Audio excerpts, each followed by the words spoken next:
목사로서 저의 소원이 뭐냐고 물어보신다면 저는 우리 성도님들이 하나님 나라에 갔을 때에 목사보다 더 좋은 상급을 받는 모습을 보는 것이다, 이렇게 말할 수 있습니다.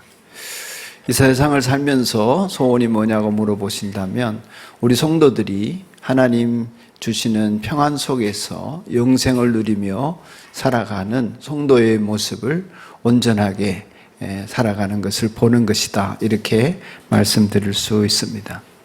세상을 살아가면서 누구나 빠지게 되는 것이 근심입니다. 잠언서의 말씀은 근심은 우리의 뼈를 마르게 한다고 하였습니다.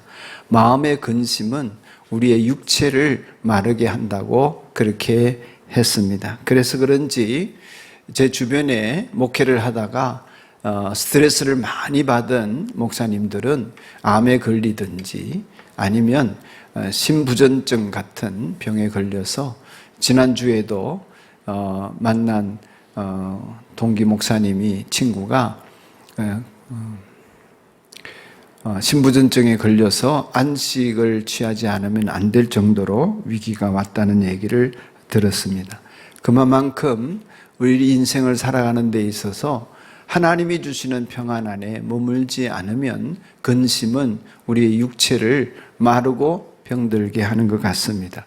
그래서 예수님께서는 제자들을 향하여서 요한복음 14장 첫머리에 너희는 마음의 근심을 하지 말아라, 하나님을 믿으니 또 나를 믿으라 말씀하셨고, 오늘 본문 속에서도 27절 마지막에 보면은 너희는 마음에 근심하지 말고 두려워하지도 말아라고 하셨습니다. 하지만 제자들의 근심은 떠나지를 않았습니다.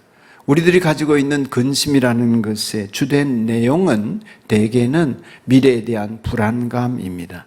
여러분과 제가 가지고 있는 근심의 내용은 돈이 없다거나 모자란다거나 이런 것에서부터 시작해서 의식주 먹고 사는 것과 또 병에 걸리거나 죽을까 봐, 아니면 관계가 어려워서 불행해지거나 불안해지는 일들 때문에 근심이 떠나지를 않습니다. 그러한 것들이 왜 생겼나 이렇게 살펴보면 성경이 우리에게 진단하는 바는 원래는 없는 건데 생겼다 하는 것입니다. 하나님이 우리를 지으실 때는 그러한 근심이 없는 존재로 창조되었습니다. 맞죠? 그렇게 믿으시는 거죠? 왜냐하면 그 근심의 모든 동기를 완벽하게 제어하고 또 그것들을 통제하시는 하나님이 우리의 삶을 전적으로 책임져 주시는 그러한 존재로 우리를 지으셨기 때문입니다. 그렇게 하기로 하시고 우리를 지으셨기 때문에 우리는 하나님과 사랑의 관계 안에서 영원한 복락을 누리면서 살아가는 그러한 하나님 나라의 백성이었습니다. 그렇게 우리를 다스리시고 인도하시는 속에서 영원한 복락을 누릴 우리가 하나님을 떠나면서부터 근심과 염려로 점철되는 인생을 살게 된 것입니다. 결핍과 부족을 느끼게 되고 내일에 대한 불안감에 두려워 떨게 되면서부터, 그러나 그 모든 불안한 일들을 막아낼 수 있고 이겨낼 수 있는 힘이 있다면 그러지 않을 텐데, 죽음도 막아낼 수 없습니다. 천재지변도 막아낼 수 없습니다. 인생의 불행에서부터 벗어날 수가 없기 때문에 결국 우리는 날마다 근심하면서 살게 된 것입니다.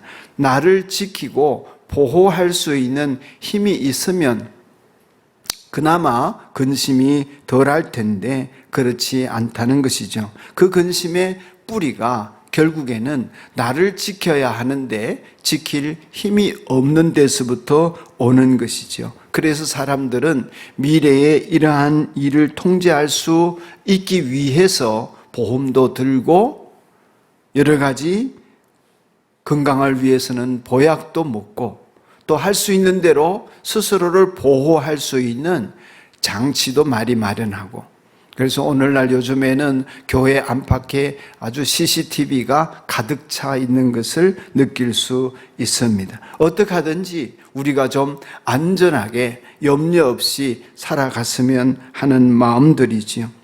그것이 어느 정도 마련되면 이제 조금 편안한 잠자리에 들고 불안해서 벗어날 수 있을지 모르지만, 그러나 근심거리가 전혀 없는 사람은 이 땅에서 찾아볼 수가 없는 것 같습니다.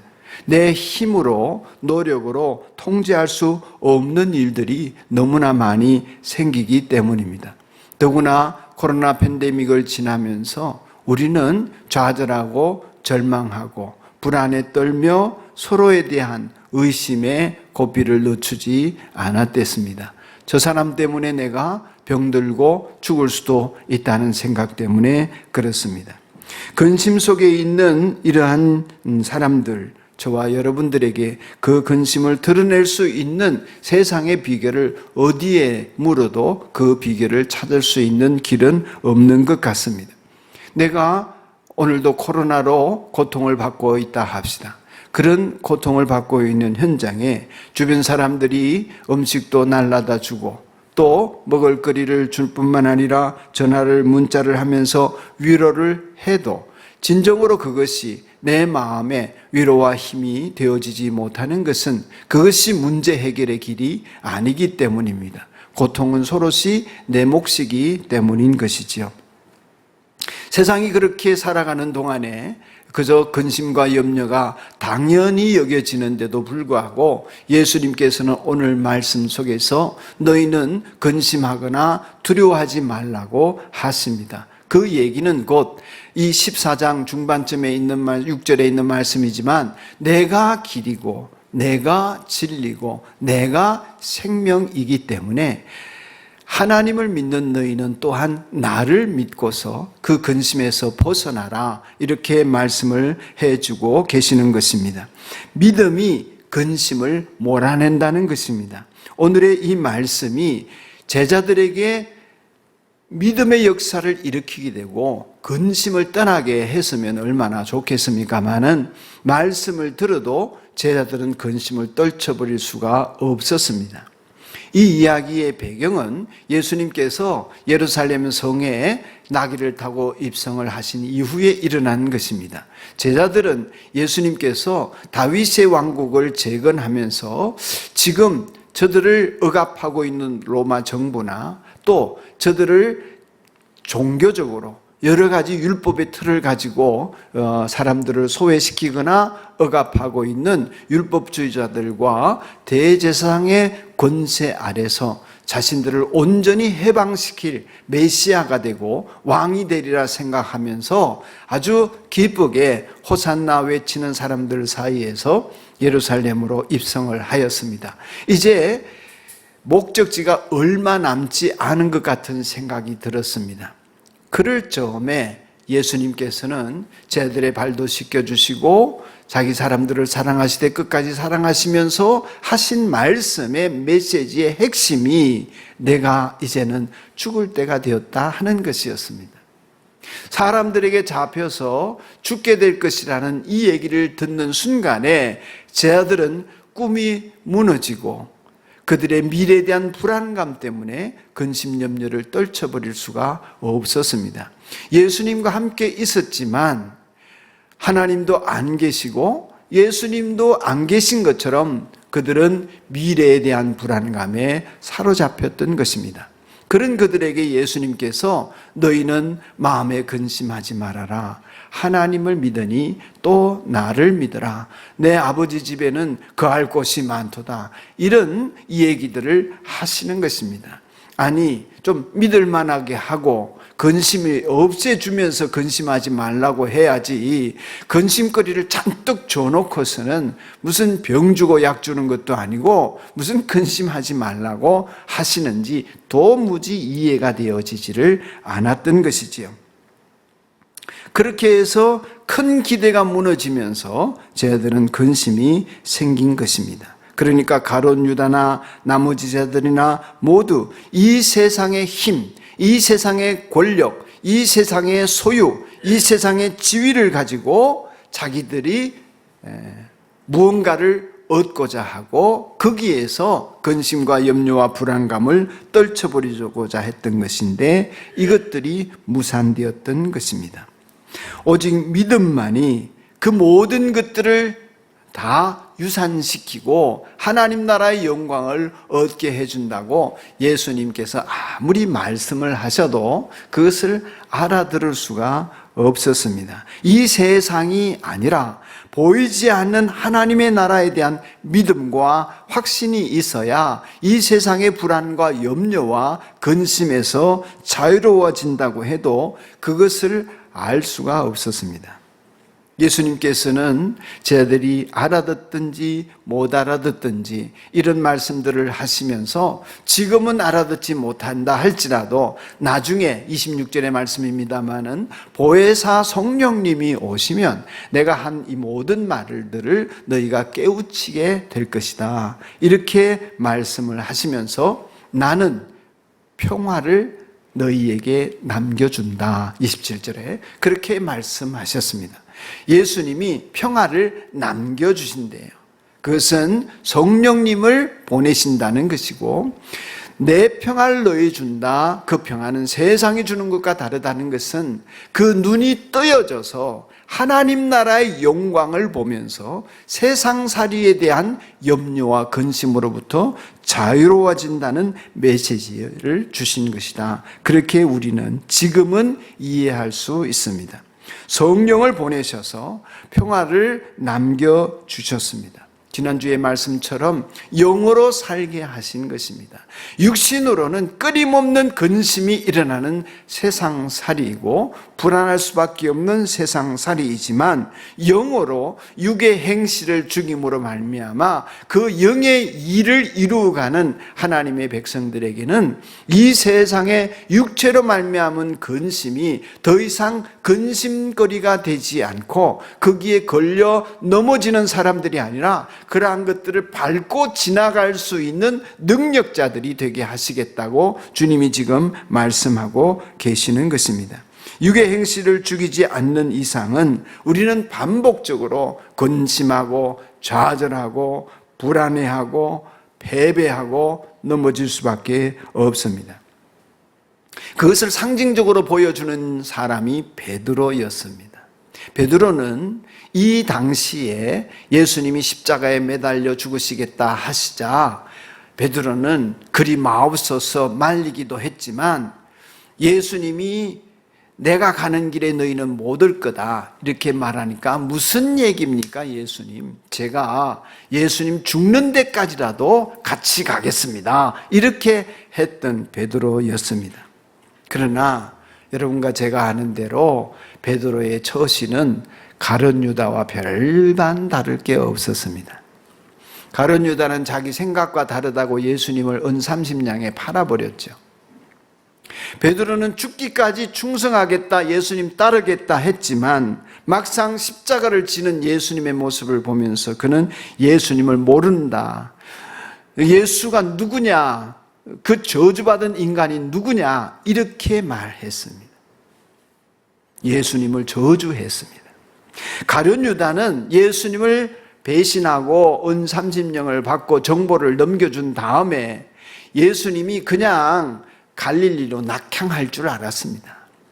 실각하고 그저 벼슬이나 오를 그런 기미는 그냥 평범한 사람으로 돌아갈 줄 알았습니다. 그런데 십자가에 못 박힐 줄 가룟 유다는 짐작도 못한 거죠. 예수님이 십자가에 못 박히자 자기가 큰 일을 저지른 줄 알고 그는 양심의 가책을 느끼며 뉘우쳐서 자기 스스로 목숨을 끊었습니다. 그러나 베드로는 그런 위인도 못 되었습니다. 예수님을 배반하고 저주해놓고도 그는 찌질하게 고향으로 돌아가서 목숨 부지하면서 그래서 실패감과 좌절감 속에서 하루하루 밥벌이하며 사는 수준에 그쳤던 것입니다. 그런 유약하고 무기력에 빠진 베드로, 그가 어떻게 그렇게 우리에게 가장 위대한 믿음의 사람의 본을 보이며 하나님 나라의 영광을 얻게 되었습니까? 가장 먼저는 예수님이 그를 찾아가셨습니다. 네가 나를 사랑하느냐 물어주셨습니다. 베드로는 예수님을 사랑한 것도 잘 모르겠고 사랑한다고 말할 염치도 없어서 예수님에게 내가 주님을 사랑한 줄 주님이 아십니다. 이런 어정쩡한 말을 했습니다. 그럼에도 불구하고 예수님은 내 양을 먹이라. 네가 젊어서는 네 스스로 네 힘으로 다니지만 나이가 들면서는 이제 너가 이끌려 누군가의 손에 허리 띠띠우고 데려갈 것이다. 성령이 그를 이끌어 갈 것이다. 이런 말씀이었겠죠.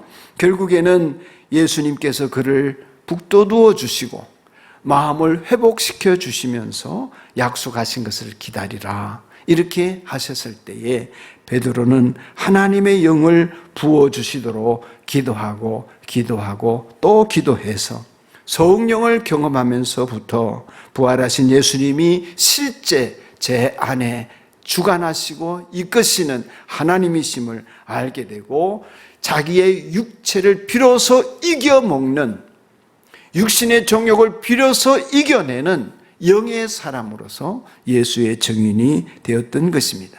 말세에 하나님이 부어주시고자 약속하신 그 영으로 말미암아 베드로는 하나님의 종이 되었던 것이고 예수님의 증인이 되었던 것입니다.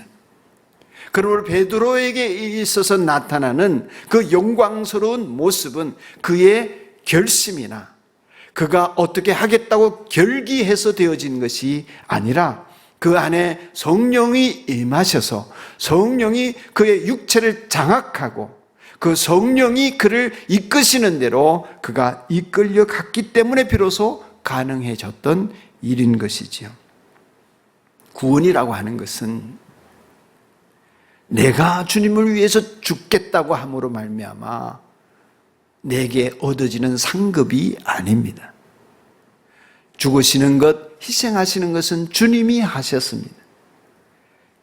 주님이 우리를 위해 죽으심으로 구원이 완성됐지 내가 어떻게 해서 구원이 이루어지는 것은 아니지요.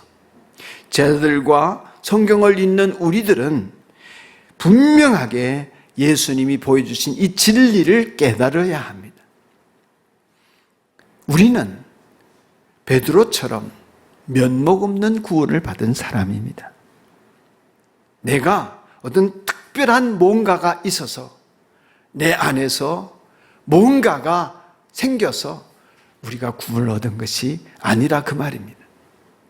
나는 아무것도 아니지만 그 베드로와 같은 이제라도 우리에게 위협이 오고 어려움이 오면 그래서 팬데믹이 와서 우리가 그렇게 된 것처럼 우리는 언제 그렇게 예수님을 믿었나 교회를 다녔나 할 만큼 우리는 하나님이 없는 사람처럼 불안해하고 두려워하고 심지어 믿음을 저버리고 배신할 수 있는 그게 나인 것입니다. 그런 염치 없고 주님 앞에 드러낼 것이 없는 우리들임에도 불구하고 주님께서 아무것도 아닌 나를 네가 나를 사랑하느냐 물으신 것처럼 하나님을 믿느냐 물어보시고 이제 내가 뭔가 해보겠습니다 했다가 좌절한 우리들에게 성령을 부어주셔서 하나님을 믿고 따를 수 있게 하나님이 역사해 주셔서 우리는 그 영으로 말미암아 주님이 주시는 평안도 얻고 세상을 이기는 힘도 얻고 근심에서 벗어날 수 있는 영생의 복락도 누리게 된 사람들이 되었다 그 말씀입니다. 아무것도 아니기에 오로지 영으로 살고 영으로 죽기 살기로 한 그러한 역사로 말미암아 우리는 세상에서 그리스도인이라는 이름을 얻고 예수님의 증인이 될 수 있게 된 것입니다. 그렇다면 여기에서 우리는 스스로에게 물어봐야 합니다. 나는 여전히 나로서 사는 사람인가? 나는 죽었고 내 안에 성령을 힘입어서 성령으로 살아가는 사람인가? 나는 성령이 내 안에서 역사하심을 체험하면서 매 순간 그의 인도 때문에 나는 다른 결정을 하며 사는가? 나는 여전히 하나님을 믿는다고 하는 그러한 생각은 하고 있지만 삶의 순간순간의 결정은 내 육체가 원하는 대로 생각을 결정하면서 살아가는 사람인가 하는 것입니다. 여러분은 어느 편에 있습니까? 예수님께서 나를 위해 목숨을 바치신 것을 근거로 해서 내 목숨도 주님 위하여 내어놓을 수 있는 그 자리에서 비로소 우리는 하나님 나라의 백성으로서의 순종이 가능해지고 하나님 나라의 백성으로서 세상을 이기는 믿음 가운데 근심과 염려는 저리 멀리 유산되어지는 복된 평안 속에서 살아갈 수 있게 되는 것입니다. 바울은 이렇게 자기를 부인하고 나는 죽고 예수로 살아가는 그 모습을 이렇게 묘사했습니다. 너희는 이 세대를 본받지 말고 오직 마음을 새롭게 함으로 변화를 받아, 그렇게 표현했습니다. 여러분과 저의 심령이 새롭게 되어지는, 마음이 새롭게 되어지는 것을 얘기하고 있습니다. 그것이 우리가 우리 자신의 육체의 삶을 부인하고 사는 모습이라는 것이죠. 여러분과 제가 이웃을 사랑하고 하나님을 사랑하는 그런 변화된 삶을 살기 위해서는 내가 완전히 죽는 자가 되고 내가 무언가를 하는 사람이 아니어야 한다는 것입니다. 한마디 말을 해도 어떤 봉사를 해도 성령이 하게 하심을 따라 말을 하고 성령이 하게 하심을 따라 선한 일에 힘쓰는 사람, 내 육체의 의지를 가지고 하는 사람이 아니라 나의 결심을 가지고 하는 사람이 아니라 성령이 하게 하시는 것을 따라가는 나인지를 우리는 점검해 보아야 하겠습니다. 디도서에서 바울 사도는 디도에게 이렇게 말합니다. 모든 사람에게 하나님의 구원의 은혜가 나타났습니다. 저와 여러분에게 나타난 현상이지요. 그 은혜는 우리를 교육하여 경건하지 않음과 속된 정욕을 버리고 지금 이 세상에서 신중하고 의롭고 경건하게 살게 합니다. 그래서 우리는 복된 소망 곧 위대하신 하나님과 우리 주 예수 그리스도의 영광이 나타나기를 고대합니다. 그리스도께서는 우리를 위하여 자기 몸을 내주셨습니다. 그것은 우리를 모든 불법에서 건져내시고 깨끗하게 하셔서 선한 일에 열심을 내는 백성으로 삼으시려는 것입니다. 선한 일을 하되 내가 하는 것이 아니라 나를 정결케 하고 깨끗하게 하시는 내 안에 계신 성령님이 나를 교육해서 나를 양육해서 경건하지 않음과 겸손하지 않은 모든 것들을 불사르고 오로지 하나님의 영에 순종되어져서 하나님이 하게 하시는 일을 깨끗한 마음으로 행하는 그 사람이 되게 하시려고 하신다는 것입니다. 우리는 이 땅에서 하나님으로부터 양육을 받고 있습니다. 그 양육은 오로지 성령으로 말미암아 우리 안에 일어나는 것입니다. 우리의 삶 속에서 나타나서 우리를 양육하시는 그 성령님의 양육을 받고자 우리는 정욕을 버리고 하나님 앞에 내 육체의 생각을 내려놓고 나의 모든 생각을 사로잡아 십자가에 못 박고 오로지 의로움과 경건함으로 이 세상에 살아가는 길이 무엇입니까? 주님 앞에 묻기 위하여 기도하고 기도하는 것입니다.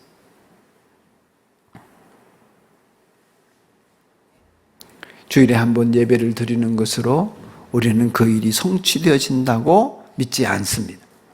내 경험은 그렇지 않습니다. 우리를 깨끗하게 하사 선한 일에 열심을 내는 친백성으로 만들어 가시는 모든 그 과정 속에는 결국에는 성령을 받은 사람, 베드로가 성령을 받음으로 그 일에 참여하게 된 것처럼 우리 또한 그렇다고 믿습니다. 그러므로 여러분은 지난날의 생활 방식대로 허망한 욕정을 따라 살다가 썩어 없어질 그 옛사람을 벗어버리고 마음의 영을 새롭게 하여 하나님의 형상을 따라 참 의로움과 참 거룩함으로 지으심을 받은 새 사람을 입으십시오. 한 에베소서 4장 22절 이하의 말씀은 반드시 저와 여러분 안에 이루어져야 할 말씀입니다. 옛사람을 벗어버리고 새 사람을 입는 유일한 길은 심령이 새롭게 되는 것입니다. 그 일은 오늘도 계속해서 현재 진행형으로 반복되어져야 할 일입니다.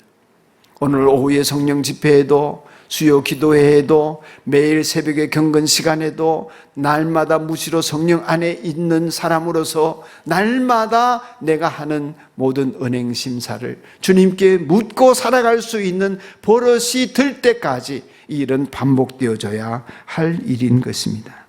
그렇다면 세상에 아무리 풍파가 거세어도 여러분의 근심과 염려거리들이 세상에 아무리 넘쳐나더라도 내 안에 계신 성령님으로 말미암아 내 마음은 하나님의 영광을 보게 되고 그 영광으로 말미암은 평안이 나를 이끄는 삶이 되어지는 것입니다. 조금 극단적인 얘기는 하지만은 스데반 집사가 예수님을 증언하다가 유대인들의 미움을 사서 돌에 맞아 죽게 되었을 때에 그는 육신으로는 처참하게 피 흘리고 돌에 맞아 죽어갔지만 그 육체의 처참함을 넘어서는 그 영에 새롭게 하시는 은혜를 덧입은 그는 그 영으로 말미암아 영안이 열려져서 하나님 나라 하늘의 문이 열리는 것을 보았고 예수님이 하늘 보좌 오른편에 우뚝 서시는 것을 보았습니다. 그의 영혼을 맞이하시려고 기다리시는 것을 보았습니다. 그의 얼굴은 광채가 나고 그의 마음은 평안했으며 그를 죽이는 사람을 위하여 기도할 수 있었습니다. 조금 극단적인 예이지만 우리는 그 순간이 아니어도 매일 매 순간 우리는 날마다 죽는 순교를 하는 입장에 있습니다. 우리는 단번에 죽는 사람은 아니어도 매일 매 순간 나를 죽이는 순교의 현장에 있습니다. 거기에서 여러분과 제가 평안 속에 이기는 사람이 되는 것은 성령님이 여러분의 눈을 열어주실 때만 가능한 일입니다. 여러분과 제가 성령으로 충만할 때만 가능한 일입니다. 그러지 않고서는 백전백패. 마귀는 호락호락하지 않습니다. 사랑하는 여러분, 기도하십니까?